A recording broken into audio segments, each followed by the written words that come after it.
3 years ago, the names Vinícius Jr and Rodrygo were considered the best duo in world football. Their coming-of-age moment arrived on the 4th of May, 2022, when a 21-year-old Rodrygo climbed off the bench and scored twice in 94 frantic seconds to drag Manchester City into extra time and send the Bernabeu into orbit. That drama forged a bond between the two Brazilians that seemed unbreakable. In 2023-24, the pair contributed to another historic campaign. Vinícius finished the season with 24 goals and 11 assists in 39 official matches, while Rodrygo chipped in clutch strikes across multiple competitions.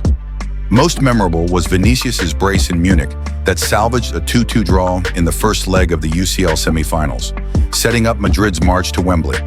10 days later, he sealed the final with an 83rd-minute breakaway, beating Dortmund 2-0 and delivering the club's 15th European crown. Inside the club, it was widely felt that Vinícius deserved the 2024 Ballon d'Or. But when the award went to City's Rodri, Madrid boycotted the gala, and Vinícius responded with a tweet, "I'll do it 10 times if I have to. They're not ready." That defiant message became the rallying cry heading into 2024-25. Rodrygo entered 2024-25 as a proven big-game performer. From his magical brace against Manchester City in 2022 to match-winning goals against Sevilla and Atletico, he was seen as Madrid's clutch gene. His chemistry with Vinícius and Bellingham formed an unpredictable trio. Fast, fluid, and fearless. But everything changed with the arrival of Kylian Mbappé, who immediately took the channel and never let go. The Frenchman scored 31 La Liga goals, won the European Golden Boot, and forced Ancelotti to reshape the attack. Rodrygo, once an automatic starter, was suddenly shifted from right wing to false nine, or benched altogether. His numbers dropped. Just 6 La Liga goals and 6 assists in 30 appearances. Not awful, but no longer defining games the way he once did. For a player who once decided Champions League semi-finals, that's a decline Madrid fans didn't expect. Rodrygo's role became unclear. With Mbappé commanding the center and Bellingham running the middle, he no longer had a fixed position where he could prove himself. Some matches saw him as a false nine, others as a touchline winger, but in most he felt like an afterthought. To make matters worse, Arda Güler exploded onto the scene.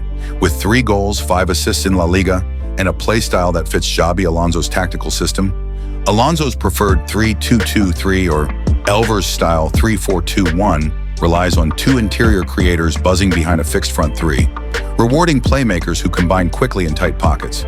Güler looks like the future. Xabi, known for his structured positional football, prefers system players who contribute to build-up and pressing. Rodrygo's unpredictability might not align with that vision. We saw the duo starting the first match in the Club World Cup. Despite an assist, Rodrygo was benched in the second game and got no minutes on the pitch, and the worst thing that could happen. Valverde, who was playing as a right winger, and Güler as a playmaker, both managed to get their name on score sheet and maybe impressing Xabi. He might not be the priority in the new system if Alonso's experiments go well. Rodrygo must wrestle with the opposite challenge: how to redefine himself so that Alonso's structure needs him. His underlying data are still strong. 0.35 non-penalty XG per 90, elite ball carrying into the box, and a top 5 press regain count among Madrid attackers. But his shot selection has become predictable, and his creative numbers lag behind Güler. Confidence, say insiders, is fragile. As one unnamed teammate told Marca, Rodri felt like the trio was him, Vini and Jude. Now he feels like player number 4. Reports suggest that Arsenal have approached his camp, and Man City have had long-standing interest. Madrid values him at around 90 million euros, and if he doesn't rediscover his spark, the Premier League might be the right move. For the first time since his teenage transfer from Santos, Rodrygo must decide whether he is prepared to fight for minutes or reboot his career under Pep or Arteta. Plans. But what Rodrygo will bring is as close to a guarantee to the Arsenal team as you can get. Different players though, right? Rodrygo Definitely. But what it will do is it will elevate Arsenal's front line. It will raise the tide of the club, bringing in a player like Rodrygo, and it will give Mikel Arteta a multitude of other options up front. So if Arsenal can improve upon their left winger, improve upon Trossard or Martinelli in the Rodrygo class bracket, it means that Arsenal's front line becomes Saka on one side, Rodrygo on the other. That's about as devastating as you can possibly hope to be. it then doesn't matter quite so much what happens in the middle, maybe, would be the thinking. If you love deep tactical dives like this one, smash that like button, hit subscribe, and ring the bell so you never miss a football script breakdown. All right, back to the story. Vinícius had a sensational 2023-24. He was the engine of Madrid's attack, driving past defenders, creating chaos, and scoring big goals. In the UCL semis, his brace in Munich was a masterclass. In the final, he killed off Dortmund with a title-winning goal. It felt like the torch had passed fully from Benzema to him. He finished the season with 24 goals and 11 assists. And while Bellingham got much of the media praise, Vinícius delivered consistently in clutch moments. Fans and pundits called it a Ballon d'Or-worthy campaign, one where he stood shoulder to shoulder with the game's elite. Vinícius Jr.'s arc is even more complex. On paper, his 2024-25 log is respectable. 11 league goals, 10 league assists, and 21 goals per assist across 54 competitive matches. But context matters. 7 of those goals came before Christmas. In the 2025 calendar year, he has produced just 6 league goal contributions, missed 2 penalties, and watched Mbappé monopolize the spotlight. Opta tracking shows his touches in the attacking third have dropped by 10%, his average shot distance has lengthened by 2 meters, and his expected goals per 90 has fallen from 0.46 to 0.32. The eye test confirms the numbers.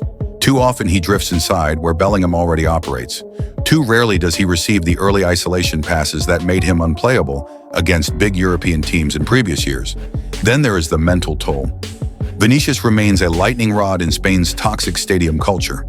In May, a Valladolid court sentenced 5 fans to prison, the first hate crime conviction of racist abuse inside a La Liga ground, after insults aimed at him during a 2022 match. La Liga admits that nearly half of the 48 racist incidents it logged by March 2025 targeted Vinícius alone. Fighting that battle while carrying Madrid's left flank would weigh on any player, and teammates privately acknowledge it has sapped some of his carefree edge. Its first criminal conviction for racist abuse of a footballer after 3 Valencia fans were jailed for 8 months for abusing Vinícius Jr. The incident took place during Real's 1-0 La Liga defeat by Valencia in May 2023. The Brazil star identified an individual in the crowd who had been racially abusing him, causing the game to be suspended. The 3 individuals that have been found guilty have also received a 2-year banning order from attending matches. Speaking on social media, Vinícius Jr said, "The first criminal conviction in Spain's history isn't for me, but it's for all black people. May other racists feel scared, ashamed and hide in the shadows. Otherwise, I'll be here to hold them accountable. Thank you to La Liga and Real Madrid for helping with this historic conviction." Tactically, the road ahead hinges on Xabi Alonso. Early sessions in Valdebebas suggest the new coach will toggle between a 3-4-3 possession structure and a 4-3-3 press, asking one winger to hug the touchline while the other drifts between the half spaces. If Mbappé is the fixed 9.5 on the left channel, Vinícius may find himself inverted to the center or even trialed centrally as a second striker. Alonso's staff value high defensive engagement from wide players, something Vinícius has improved, but Rodrygo never fully embraced. The Brazilian's public vow to do it 10 times can still be fulfilled, but the tactical carve-out will be narrower and the tolerance for inconsistency far lower. Vinícius needs to step up in the Club World Cup as he's still a guaranteed starter, so this tournament might be his best shot to regain his form before the season starts. Also, the Madrid fans do have a mixed opinion about Vinícius Jr, as we can see on his Instagram. And now even their national team futures are in doubt. Carlo Ancelotti is taking over Brazil post-friendlies, and the competition on the wings is fierce. Rafinha, coming off a career best season at Barcelona with 18 goals and 11 assists, is almost undroppable. Any of them might need to adjust at the wing, and it's gonna be Rodrygo most probably. If Rodrygo's form continues to dip, a move to Arsenal or Manchester City could reignite his confidence and give him the positional clarity he lacks. Vinícius, on the other hand, might be one of Xabi's tactical experiments. His role depends entirely on how the new manager wants to shape the system. The partnership that once terrorized Europe, that gave Madrid hope in transition and spark in the final third, is now fading. Vinícius might still bounce back and shine under a new manager. Rodrygo may thrive elsewhere, away from Mbappé's shadow. But their era as Vini x Rodrygo, the unstoppable Brazilian duo, is likely over. For Madridistas, that's a hard truth. These two were the future. But now they're heading in different directions, One trying to reinvent himself in white, the other possibly preparing for a fresh start in red or blue. Their next chapters will be written on different pages, and that, perhaps, is the cruelest twist of all. Thanks for watching. If you enjoyed the breakdown, drop a like and let us know your thoughts in the comments. Do you think Rodrygo should leave? Can Vinícius bounce back next season? And don't forget to subscribe for more deep football stories every week right here on Football Script.